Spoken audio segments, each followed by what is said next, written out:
ងស្នេហ៍អើយរដូវរងាហើយតើស្រីនៅណាចិត្តបងប្រាថ្នាបងពិតជាប្រាថ្នាចង់មានរូបអូននៅក្បែរដួងចិត្តបងមកពីឆ្ងាយស្នេហ៍តែឆោមឆាយគឺមិនណាយចិត្តបងមកពីឆ្ងាយស្នេហ៍តែឆោមឆាយគឺមិនណាយចិត្តមេត្តាអាណិតថាមេត្តាអាណិតដល់ចិត្តកំឡុងរូបបងនេះផងប្រុសអើយមកពីណាមតែក៏វាចាចង់បានស្នេហ៍ស្រីប្រុសអើយមកពីណាមតែក៏វាចាចង់បានស្នេហ៍ស្រីនៅមិនដឹងអីអូននៅមិនដឹងអីមិនទាន់ដឹងអីថាស្នេហ៍យ៉ាងណាខ្ញុំជាស្រីក្រមុំហេតុអ្វីប្រុសស្ងួនញ៉ែមិនខ្មាំងអីខ្ញុំជាស្រីក្រមុំហេតុអ្វីប្រុសស្ងួនញ៉ែមិនខ្មាំងអីសូមចេញទៅថ្លៃថាសូមចេញទៅថ្លៃកុំនៅធ្វើអីប្រយ័ត្នខ្មាំងគេ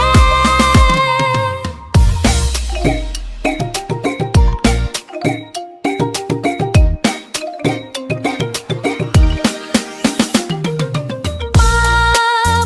ងពិតស្នេហ៍ស្រីកុំនៅយូរអីចូលស្ដីដល់ម៉ែ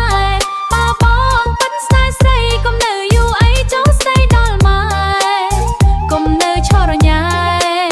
ថាកុំនៅឈរញ៉ែប្រយ័ត្នតែខ្ញុំឈប់ស្នេហ៍អីឡើយ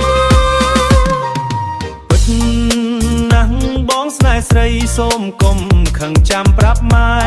ពិតណាស់បងស្នេហ៍ស្រីសូមកុំខឹងចាំប្រាប់ម៉ែឲ្យចូលស្ដីស្នេហ៍ថាឲ្យចូលស្ដីស្នេហ៍ដណ្ដឹងមាសមេតាមប្រពៃណី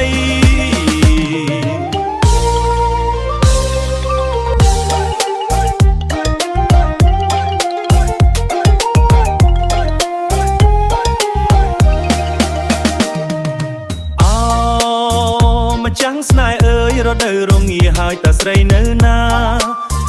ម្ចាំងស្នេហ៍អើយរដូវរងាហើយតើស្រីនៅណាចិត្តបងប្រាថ្នាបងពិតជាប្រាថ្នាចង់មានរូបអូននៅក្បែរដួងចិត្តប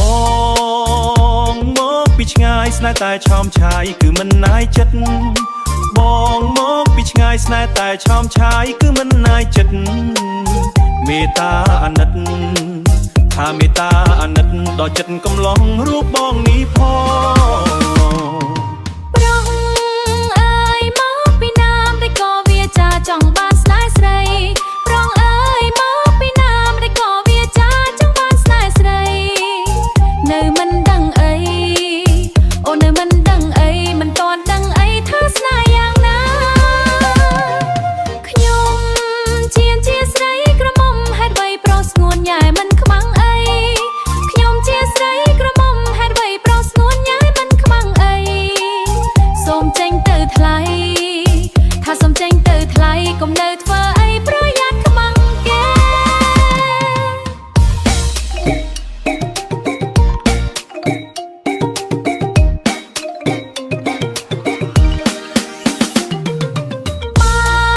បងពិតស្នេហ៍ស្រីកុំនៅយូរអីចូលស្ដីដល់ម៉ែបងពិតស្នេហ៍ស្រីកុំនៅយូរអីចូលស្ដីដល់ម៉ែកុំនៅឈរញ៉ែថាកុំនៅឈរញ៉ែប្រយ័ត្នតែខ្ញុំឈប់ស្នេហ៍អីឡើយពិតណាស់បងស្នេហ៍ស្រីសូមកុំខឹងចាំប្រាប់ម៉ែពិតណាស់បងស្នេហ៍ស្រីសូមកុំខឹងចាំប្រាប់ម៉ែឲ្យចូលស្ដីស្នេហ៍ថាឲ្យចូលស្ដីស្នេហ៍ដណ្ដឹងមាសមេតាមប្រពៃណី